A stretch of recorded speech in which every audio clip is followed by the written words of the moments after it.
sediment. And you'll get reservoirs of these bacteria actually living in the sediments. And this has been shown in a lot of different studies, that you'll get more bacteria in the sediments, even in the water column. So when that sediment gets churned up and put into the water column, we get a higher level of these bacteria. But there's a lot less water. Overall, the load is smaller. And there's our spike. So what this does is kind of shows you the ratio, the loading ratio between the flood and the load of ebb tide.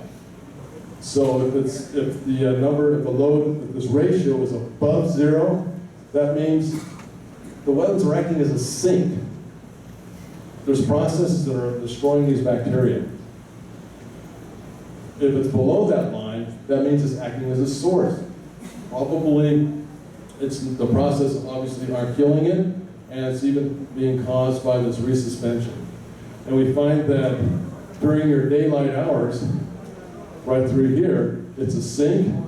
Nighttime, more of a source, but pretty small loads. A sink again, way up here, a lot of bacteria are being destroyed. And then nighttime hours, it's a sink, it's a source again. But again, very small compared to the flood tide. So to us, that shows that we are getting rid of some of these bacteria, which is a good thing. The wetlands are doing their job, natural system. We did another project, and this is with the group up here, the Santa Monica Bay Restoration Project. Collaborations are really important because you can start sharing resources to get the job done. So we do a lot of collaborative work with this particular group. So on this one, the question was, okay, let's get into a little deeper into this. These things come on into the wetlands as water floods in. Are the bacteria the same concentration or load throughout the water column at the different tide levels? Or are they stratified in some way? So this one, we built this contraption, did a couple things. One, we got the actual profile of the channel. There's like a right in close to the one side of the channel. It's really deep, and we've got a long shelf, then it goes up to the bank. This was actually a big student project done by one of our engineering faculty and his students, Dr. Jose Sayas. And his students went out and they conducted profiles, and they came up with a really nice cross-sectional diagram of this system. And then they modeled it so that at any tide level, they could predict in a 1 meter wide strip of water how much water was there. So then all we have to do then is figure out what's the concentration of bacteria at a certain tide level, and then we would be able to come up again with a load. Because we know it's going to change from that really full condition with up to my neck compared to the ebb tide condition when it's down around my ankles and a lot less water in there. So this diagram just shows right in through here we can see lots of red or some orange and yellow, meaning that we're getting higher loads coming in, particularly this one right here. And down here, despite that ebb tide spikes that we get, we can see that we have a lot less loads. So that was pretty good. Again, that's pretty good proof that, first of all, they are stratified, okay, in the water column. It's not a real simple thing. See, a lot of our monitoring, we do a lot of monitoring in California along all the beaches and other areas like that, but mainly beaches. We take water samples, and they're all surface water samples to see what the concentration of these bacteria are, and then we compare them to standards, bathing water standards. If they're above the standards, and sometimes they are next to these discharges of runoff that go across the beach and into the surf zone. If they're above those standards, signs have to be posted, warning swimmers. And this is the law. This is not the up to the municipalities or the beach managers. By California state law, those beaches have to be posted and the public has to be alerted. They're all surface samples. And so this shows that you might take a surface sample, but below it could even be higher. So that kind of brings into some interesting questions about our policy on closing beaches and stuff, or warning swimmers. So looking at these loads, what we did here was we came up with what we called an adjusted load. So we took, like, if the water came in here, we got such a concentration, and maybe a similar concentration here, we did manipulate it a little bit so that we could see what the load proportionally would have been on the exact same level with the exact same amount of water in that channel. And for the most part, you can see the percent change is negative, which means the loads have been diminished from when it flooded in to when the tide turned and it's going out. So you can see these numbers right, except for right here. March is kind of weird. Don't know what happened. Nature does not read the books sometimes, okay? So, but for the most part, the wetlands are doing their job. And they're degraded wetlands too. They're still doing their job. Nature knows how to do it.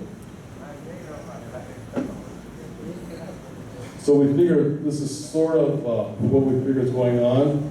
The tide floods in right through here. It floods in over the pickleweed and what we call jamea, which is a small water plant that could be more submerged than even the pickleweed. It floods in, and it'll actually flood out onto the sides in a thin, maybe 1 or 2 centimeters thick lens of water that goes pretty far into the wetland area in this part of the wetlands. And that's where these processes can be used to actually degrade these bacteria, to kill the bacteria. Mainly UV light, ultraviolet light, but probably other microorganisms are feeding on the bacteria. And also viruses, bacteriophage. One of my colleagues, Dr. Gary Kulik, has done some real preliminary work, and we've looked at the levels of bacteriophage. There was a lot more phage going into the there was phage going into the wetlands, and then on the ebb tide flowing out, there were about 4 to 5 times more, meaning that they're feeding on these bacteria. That will be a huge bit of research line to start going down. When the tide turns and it ebbs out, you might get these spikes, but you can see in this particular area, there's hardly any water at all there. So the volume is so low, that means the load is low. Bottom line, cleaner water is going into that estuary and out into Santa Monica Bay. The wetlands are doing their job. Now we're going to move upstream a couple miles to that rain garden. Okay, so again, the Santa Monica Bay Restoration Foundation, they built this rain garden. They got a grant about 1,000 feet long, about 1,000 feet, 300 meters long roughly, about a couple meters wide. I'll show you a cross section in a second. And they actually built 2 of them. This one takes a lot of runoff coming off of a residential street. So that's just regular homes and things. It's a smaller garden. This one is the big one that we're studying, and and it receives a runoff from a lot of these commercial businesses. And again, it's a couple of miles away from the ocean. So it has about 5 inlets from the parking lots above it, and 2 outlets. And this is kind of what the inlet looks like. You've got a large pipe coming off, and then it'll distribute the runoff throughout the garden. And the way it works is that the garden is designed to start filling up during a rainstorm. Now, depending on the duration and the intensity of the storm, it will fill maybe really fast, or it can take its time. Meanwhile, water is soaking down. It's filtering down below, and it's adding to the groundwater table. At some point, then, the water will get high enough in the garden that it can't accept anymore, and then it goes out the outflow structures right here. Okay, so it hits the structure and it goes out. It's planted with native plants. Some of the plants are ones that can be in standing water for a while. And so that's the whole idea, is to get native plants there, because then that increases the biodiversity. So now we'll start getting all the native insects, the birds, and so on and so forth. It also has large cobble in it. And the cobble helps dissipate the energy so that you're not doing a lot of erosional type of action inside that garden. Just some pictures of it. This kind of shows the garden itself. You can see some of that rock in place right here, all the vegetation going along. This is an inlet structure that's close to one of the parking lots. And then it comes down into a pipe, and then it's distributed throughout the garden with the pipe that comes above the surface there. This is an outlet structure, and then looking down the bank, here's the creek here. This is where the water is actually discharging to the creek. So what we did was we made weirs, these special weirs that we place on or in every single inlet. And each weir is outfitted with a simple little hobo data logger. And what this is doing is it's measuring water levels using pressure. Real simple device. I forget how much it costs. You know, Victor, how much it would be? About maybe $100 or so. And what they do is we drop them into the bottom of these little PVC pipes here, like right here. And as soon as that water starts getting into a level, then what we do is we take an algorithm to equate that water level to flow. And so that way we get the entire hydrograph of a storm. And then we sample each storm about 3 times. And last season we were able to sample about 4 storms. So we got very lucky because there weren't a lot of storms last season. So that's how the setup. This is what the garden looks like when it actually has a lot of water flowing in it. There's an outlet structure. It's just starting to go off. So we sample for a variety of pollutants, and we're looking for total suspended solids, turbidity, the fecal bacteria, of course, heavy metals, and gas and oil hydrocarbons. And so now we can start getting loading, because now we've got concentration, and we have flow. You put those 2 together, and we can get loading. This is the happy crew, right there. Even though it's absolutely raining cats and dogs, they're all smiling, but probably because they know that I'm going to take them back. As soon as we do the test, I'm going to feed them full of burritos and things. You got to feed students, okay? Faculty members, food, pizzas, that all works. You guys agree with me? So anyway, some initial data. We just started now looking at the data from last season. We're getting ready for this season. And the blue line is the hydrograph from our inflows. And look at the red line. It's a lot less. That means more water is going into the garden and staying there than flowing out of the garden. And we saw that. I've only showed you this one hydrograph. I've got 3 more there. I think Fernando has all 4 on his poster outside. Same situation for all 4 rain situations. And what's really great is that you look at the total flow retained. Okay, this is the size of the storm and how many millimeters it came down. Here's the flow retained, but the percent. In all these cases, over 80% of the flow that went into that rain garden was retained. So that's great. That means it's going into the groundwater where it belongs. And I just did one of the pollutants, total suspended solids, which is a good one because you can have a lot of metals absorbed onto those particles.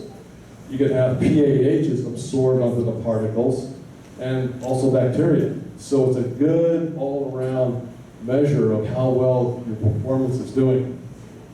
And as you can see here with these numbers, looking at the percent loads removed, 63, 98, 90, 87% of the loads, okay, the loads removed. So that is, I'm very happy with these initial results. Again, we're going to be doing this again this season. We looked at the size of the storm versus the infiltrated water. And for only 4 data points, which is miserably small number of data points, we still got a pretty good regression coefficient of just about 0.87. So I'm excited to get 4 more points on, okay? I wish I was kind of working here because I could get a lot more points. But I'm not. We're working in Southern California in a drought situation. I feel personally responsible for the drought because as soon as I started my project, I really turned on. And I felt, oh my God, God is frowning on my project. Anyway, hopefully this This winter we will add to this, and we'll get an overall situation. Now to China. Who's been to China? Oh my gosh. We need to go there one day. Wait, you've been to China. You guys need to go there. It's an amazing place. Absolutely fabulous place. If you ever have the opportunity, try to go. So I had a group of students in China. I was teaching an environmental studies program over there out of Beijing. And that was through the Beijing Center for Chinese Studies, which is a Jesuit institute. And so about half the class is in Beijing, but the other class is on the road. And one of the spots we went to is Chengdu. And Chengdu is in southwestern China, and it's in Sichuan province. And what they have there, among other things, is the living water garden. And this is a very interesting project. It was actually conceived by an American, Betty Olson. And she worked with some Chinese engineers and architects to get this thing in place. So what they have is they have a very polluted river running through here. Oh, just about all of China's rivers are very polluted. This one went from so polluted you wouldn't want to put your toe in it, down to pretty polluted, okay? And they got an award for that. So that's the situation in China with their rivers. But this was a demonstration project. This is a picture of what it looked like right after it was made. But it's a pretty, 24,000 meters squared. And they bring in water into the settling basin. I believe they use solar panels for their energy source to bring the water in. Then they have a whole series of cascading basins filled with different kinds of water plants all the way down. And if you notice it, the Chinese are very good at their slogans. They love slogans, but also they're very artistic. And if you notice, this, and very symbolic, this whole water garden is in the shape of a fish, okay? And there's the eye of the fish right there. Well, when I first realized it was a fish, there's a species of fish off California called a rat tail. And it really is the shape of a rat tail fish, which is not the most beautiful fish on the planet, believe me. But, it's a fish, it's okay. So what this does is, this running through a whole series of water plants, that water gets purified. And here's some pictures of this whole system here. Here's the eye of the fish where the water's coming in. It's right here up here at the eye. My students are taking some basic nitrogen samples using just simple little test kits. And they measured levels of nitrogen to about 5 or 6 parts per million. And then by the time they got to the tail of the fish, all the way down to the end here, that water, we couldn't measure it. We couldn't go low enough to measure that water. So those plants are really doing their job. It's a beautiful system. As you can see here, it goes through all these different levels of all sorts of aquatic plants. There's water in all these basins here. We're working right around through here. And also, which is really good, it's a wonderful public space. You've got lots of people doing all kinds of different things. They're out there doing Tai Chi in the morning. They've got these little groups that are actually singing, they're dancing, they're doing line dancing. A variety of community things are happening right there. These ladies right here, they're actually, these gentlemen are playing like a kind of a Chinese folk song, and this lady's doing a beautiful dance. And they're just out there doing this. So this is their form of community recreation, spiritualism. It's a beautiful spot. And all the while, it's cleaning up the water. And I was thinking, in El Salvador here, I've heard about river projects, I've heard about different ideas on how to start cleaning the river waters and things. This would be a great way to do it. You could run water through here, and at the tail, reuse that water in some way. And so for some of the plants you could grow, why couldn't they be plants that you could actually utilize and harvest? Great ideas from around the world here.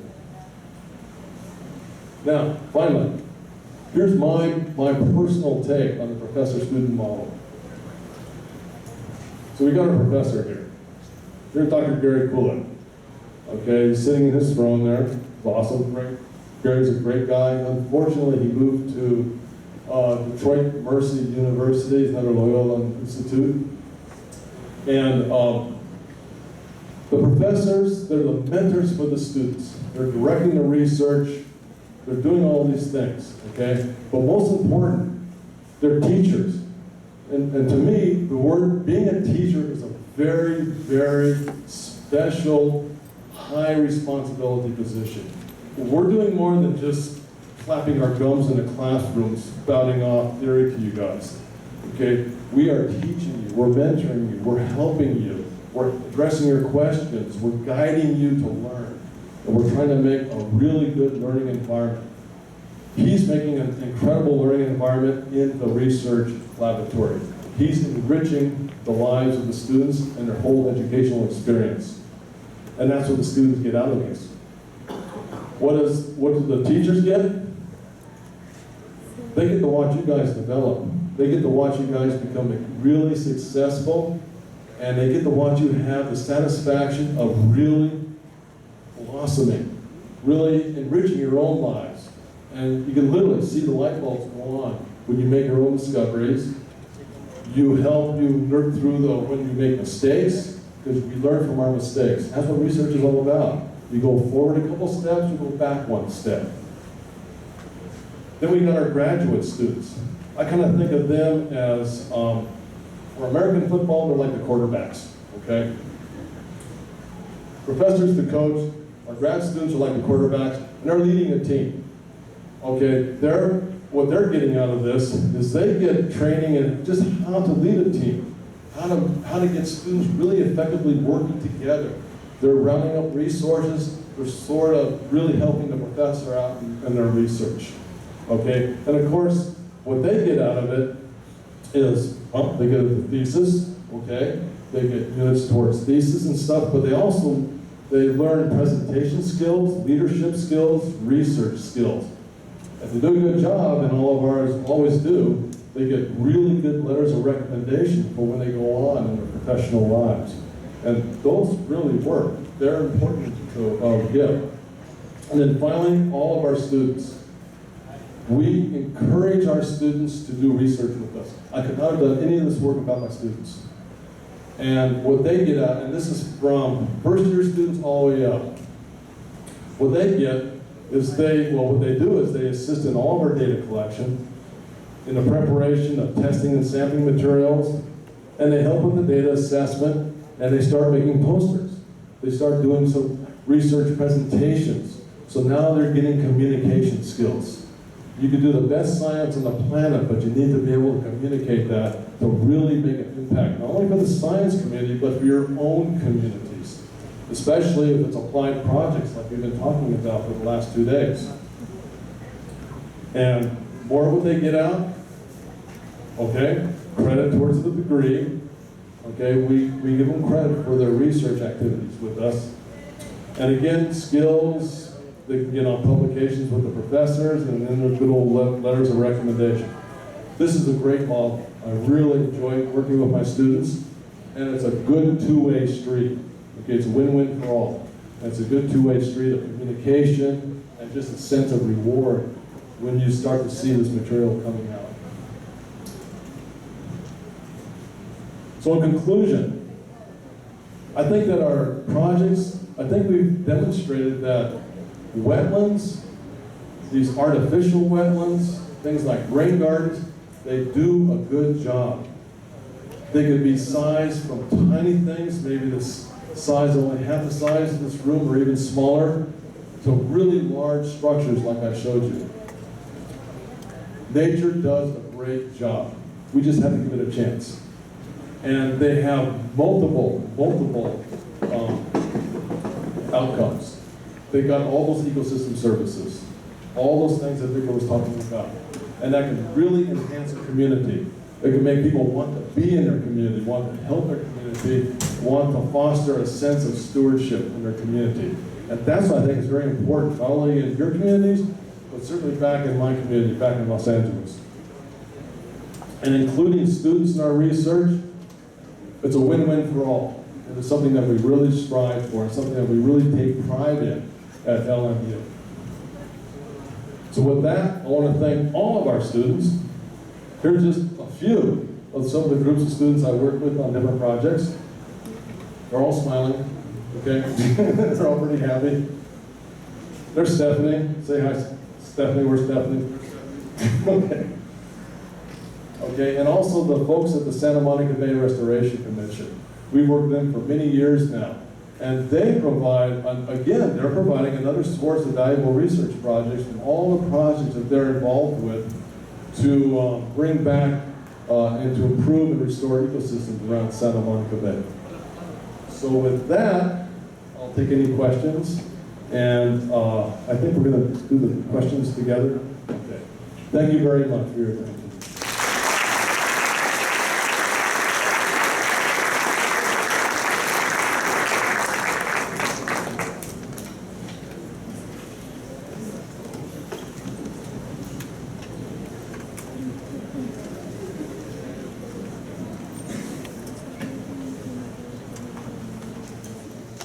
Bueno, primero gracias al doctor.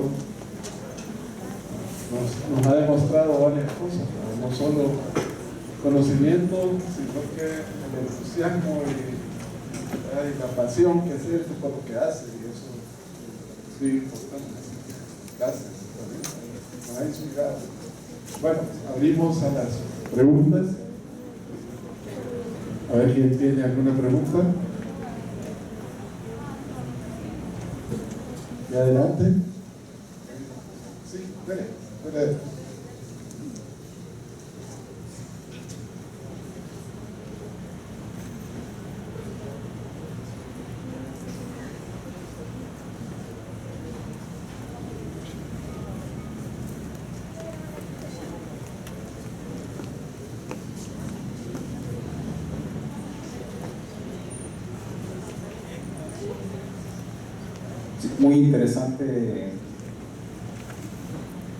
Muy interesante la presentación. Mi pregunta, un pequeño comentario y una pregunta. El comentario es de que nuestro país es uno de los más vulnerables ante la variabilidad climática, ante el cambio climático.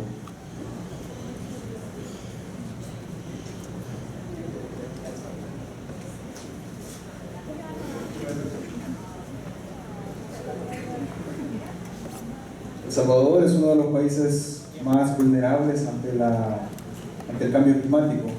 En ese sentido, nuestra sociedad debe dar los pasos hacia construir ciudades resilientes.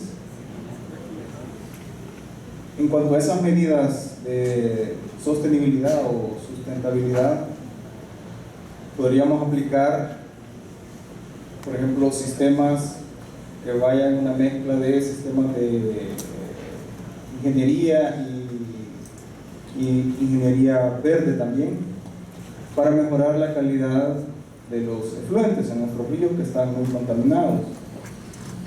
Las características morfológicas de El Salvador son diferentes a las características de Los Ángeles. Uno de los retos a los que nos enfrentamos es la disponibilidad de espacios acá para lograr la eficiencia necesaria como para remover no solamente en este caso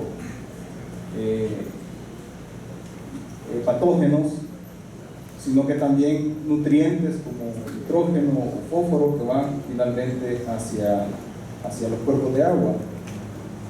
En ese sentido, tomando la experiencia de ustedes, me gustaría que nos pudieran recomendar cuáles son los pasos que nosotros tenemos que seguir, porque ciertamente existen programas, por ejemplo, como la EPA, el Stormwater Management, que tiene que ver con el ID Control.